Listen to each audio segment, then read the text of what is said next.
నమస్తే. నా పేరు మధుసూదన్ రావు. శ్రీవాణి భక్తి ఛానల్ టీవీ ఛానల్ వీక్షిస్తున్న భక్త మహాశైలందరికీ నా నమస్సుమాంజలి.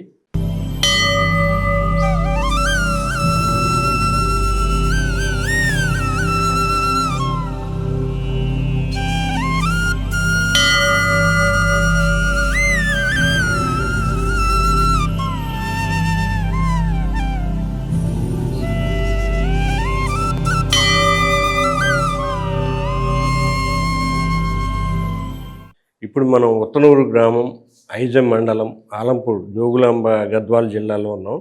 ఇక్కడ మన శ్రీ శ్రీ ధన్వంతరి వెంకటేశ్వర స్వామి వారి దేవాలయంలో ఉన్నాం. వాస్తవంగా వెంకటేశ్వర స్వామి అంటే శ్రీ మహావిష్ణువు యొక్క ఒక అవతారమే ధన్వంతరి. ధన్వంతరి అనే ఆయన ఆయుర్వేదానికి పితామహులు అనమాట. మన ప్రపంచం మొత్తానికి ఆయుర్వేదం అనేది ధన్వంతరి వారు తీసుకొచ్చారనమాట.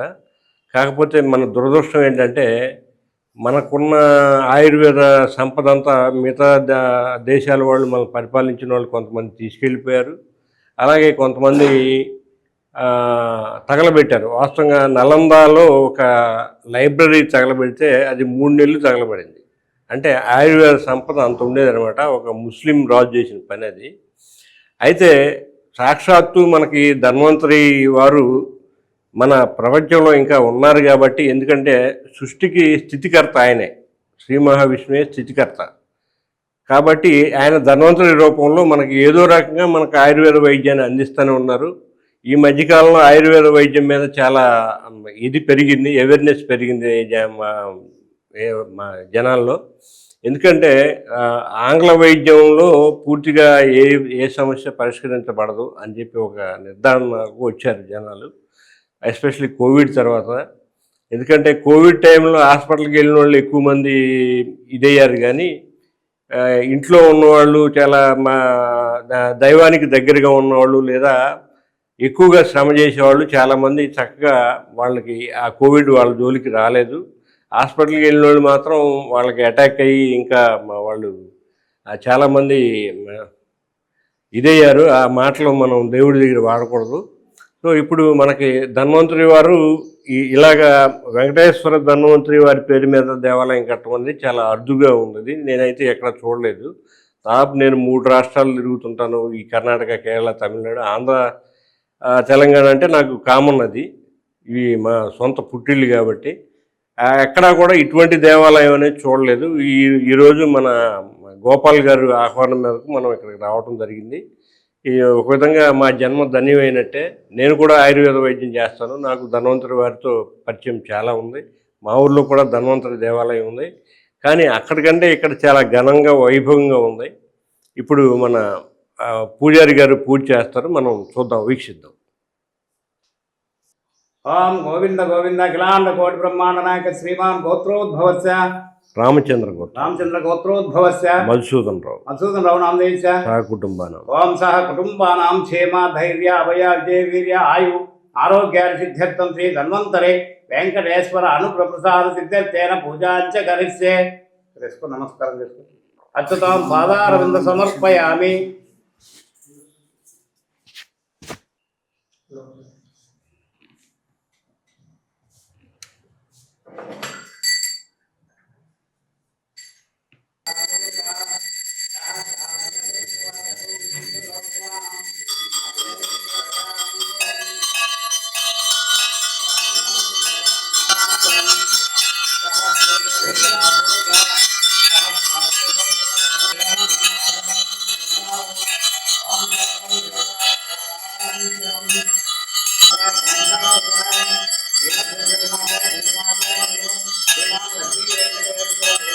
ఏడుకొండలవాడ వెంకటరమణ గోవింద, అఖిలాండ కోటి బ్రహ్మాండ నాయక గోవింద, శ్రీనివాస గోవింద, వెంకటేశ్వర స్వామి గోవింద, ఆరోగ్య ప్రదాత గోవింద.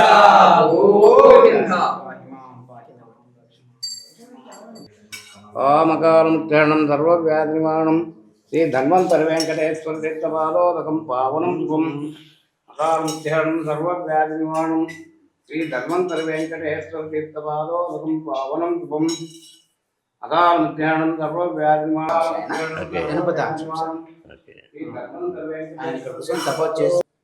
ఓం శ్రీర్వజ్రశవాయ శవారో శవామి శోభానం మహీయతే ధాన్యం ధనం వశం బహోత్రయాం శతం దీర్ఘమాయో పర్యాప్యానంతరాయ సర్వస్తోమోదిరాత్రముత్తమమహర్భవతి సర్వస్యాప్యే సర్వస్య జిత్యే సర్వమేవ తేనాప్నోతి సర్వం జయతే తద్విష్ణోః పరమం పదం సదా పశ్యంతి సూరయః దివిమదక్షురాదదం తద్విప్రాసో విమన్భవో జాగృతం తత్సవిందనే విష్ణోర్యత్పరమం పదం శతమానం భవతి యదాయ పురుషస్య తేంద్రియ ఆయుష్యేవేంద్రియే ప్రతిష్ఠతే శ్రీకాంతాయ కళ్యాణ నిధయే నిధయేత్తినా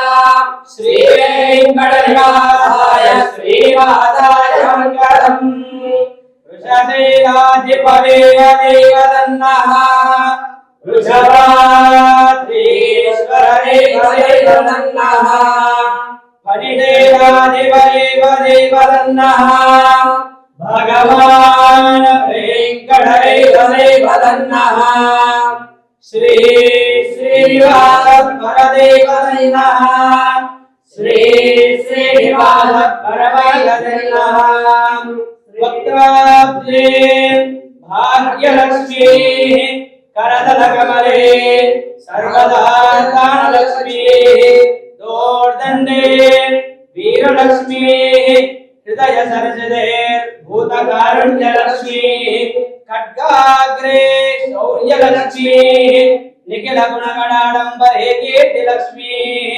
सर्वाङ्गे सौम्यलक्ष्मी त्वयद्विदेदां सर्वसाम्राज्यलक्ष्मी శతమానం భవతి పురుషస్యేంద్రియ ఆయుష్యేవేంద్రియే ప్రతిష్ఠతే మనోవాంఛాఫలసిద్ధిరస్తు కామ్యార్థఫలసిద్ధిరస్తు తథాస్తు శ్రీదేవి భూదేవి సమేతస్య ధన్వంతరి వెంకటేశ్వర స్వామి పరిపూర్ణ కృపా కటాక్ష సిద్ధిరస్తు తథాస్తు వాంఛఫలసిద్ధిరస్తు తథాస్తు ఆరోగ్య ప్రాప్తిరస్తు తథాస్తు పరిపూర్ణ కృపా కటాక్ష సిద్ధిరస్తు తథాస్తు. ఇప్పుడు మనకి ఇక్కడ పూజారి భరత్ గారు ఈ శ్రీ శ్రీ వెంకటేశ్వర ధన్వంతరి దేవాలయం విశిష్టత గురించి, తర్వాత ఇది ఎలా స్థాపించడం జరిగింది, ఎప్పుడు నిర్మించారు, ప్రతిష్ట ఎలా జరిగింది, ఆ వివరాలు ఆయన చెప్తారనమాట. ఒకసారి తెలుసుకుందాం మనం. జై శ్రీమన్నారాయణ అండి. మనం ఇప్పుడు ఉత్తనూరు క్షేత్రం ఐజా మండలం జోగులాంబ గద్వాల డిస్టిక్లో ఉన్నామండి. మా స్వామి పేరు ధన్వంతరి వెంకటేశ్వర స్వామి. ఆ స్వామి గారిని కృష్ణుని మునిమనుడు మునిమనుడు అనేటువంటి జనమేజయ మహారాజుచే ప్రతిష్ఠింపబడినది. ఆ తర్వాత కాలం నుంచి గోపాలదాసుల వారిచే స్తుతించి సేవించబడినటువంటి పుణ్యక్షేత్రమైన దేవాలయం మనది ధన్వంతరి వెంకటేశ్వర స్వామి దేవాలయం. ఆ తర్వాత నుంచి మా తాతల గారు పురాతన కాలం నుంచి స్వామివారికి కైంకర్యాలు చేస్తూ వస్తున్నామండి. అలాగే ప్రతి ఏటా కూడా స్వామివారి బ్రహ్మోత్సవాలు కానీ ప్రతి పౌర్ణమి రోజు స్వామివారికి కళ్యాణం నిర్వహిస్తున్నాం. ప్రతిరోజు నిత్యము బిందాభిషేకం ఉంటుంది మనకి. తర్వాత ఉదయాన సుప్రభాత సేవ ఉంటుంది, సాయంత్రం పారాయణ సేవ, ఇలా కైంకర్యాలన్నీ ప్రతి నిత్యం జరుగుతూ ఉంటుంటాయండి మనకి క్షేత్రంలో. మా స్వామి ధన్వంతరి వెంకటేశ్వర స్వామి. అలాగే డాక్టర్ ఆఫ్ గాడ్స్ అని కూడా అంటారు. బ్రహ్మోత్సవాల టైంలో సంతానం కాని వాళ్ళకి సంతాన సాఫల్య ఫలం అని ఒకటి అవన్నీ ఇస్తుంటూ ఉంటాము. చాలా మంది మన దగ్గరికి దైవాలయాన్ని దర్శించుకొని స్వామివారి అనుగ్రహాన్ని పొందిన వాళ్ళు చాలా మంది ఉన్నారు. సంతానం కోసం వచ్చి చాలా మంది సంతోషపడిన వాళ్ళు ఉన్నారు. అలాగే ఆరోగ్యాల కోసం మొక్కుకొని ఆ మొక్కులు చెల్లించుకున్న తర్వాత ఆరోగ్యాలు చాలా మందికి నయమైందండి. ధన్వంతరి వెంకటేశ్వర స్వామి అంటే ఉత్తనూరు క్షేత్రం అనేది చాలా ఒక పుణ్యమైన క్షేత్రము, మహత్కరమైన క్షేత్రం. అలాగే ధన్వంతరి స్వామివారి ఒక చేతిలో అమృత కలశం ఉంటుంది, ఒక చేతిలో కరక్కాయ ఉంటుంది. అమృత కలశం అనేది మనకు తెలుసు, అంటే మనకి దీర్ఘాయుష్ని ఇస్తుంది, దాదాపు మరణం లేకుండా చేస్తుంది. కానీ కలియుగంలో మరణం లేకుండా ఎవరికి సాధ్యం కాదు, ఒక దైవానికి కూడా సాధ్యం అవ్వలేదు, వాళ్ళు నిర్యాణం చేయాల్సి వచ్చింది. అయితే ఎక్కువ దీర్ఘకాలం ఆరోగ్యంగా ఉండటానికి అమృత కలశం ఉపయోగపడుతుంది. ధన్వంతరి వారిని సేవించిన వాళ్ళకి అమృత కలశం అనేది ఇండైరెక్ట్గా వాళ్ళకి ప్రసాదిస్తారన్నమాట ధన్వంతరి వారు. అలాగే ఒక చేతిలో కరక్కాయ. కరక్కాయని సంస్కృతంలో హరితకి అంటారు. హరితకి అంటే హరించి వేయదు. ఏ జబ్బునైనా దాన్ని చంపేస్తుంది. హరించడం అంటే చంపేయటమే. అలాగా 2 అద్భుతమైన ఇవి ఉన్నాయన్నమాట. మంచి మెసేజ్ ధన్వంతరి స్వామివారి వల్ల. సో మీరు ఎవరైనా అనారోగ్యం పాలైనప్పుడు ఇమీడియట్గా హాస్పిటల్ పరిగెత్తకుండా ఇలాగ మన ధన్వంతరి స్వామివారిని దర్శిస్తే మన ఆరోగ్యం పెంపొందించడానికి ఆయన చాలా సహాయపడతారు. ఎందుకంటే మనం ఇందాక అనుకున్నాం శ్రీ మహావిష్ణువు సాక్షాత్తు సృష్టికి స్థితికర్త. ఆ స్థితికర్తనే మనం ఆయన పాదాలను ఆశ్రయించినప్పుడు మనల్ని కూడా మన స్థితి బాగా ఉండే విధంగా ఆయన చూస్తారనమాట. ఇప్పుడు ఆరోగ్యమే మహాభాగ్యం మనకి. ఆరోగ్యం ఉంటే మనం ఏదైనా చేయొచ్చు, ఎంతైనా పోరాడచ్చు, ఎంత కాలమైనా మనం ఇది అవ్వచ్చు. అలాగే ఆరోగ్యం లేకపోతే మనం చేయగలిగేదే లేదు. అటువంటి ఆరోగ్య ప్రదాత మన ధన్వంతరి గారిని ఈరోజు దర్శించడం, అలాగే వీళ్ళు నన్ను గౌరవించడం చాలా ఆనందం.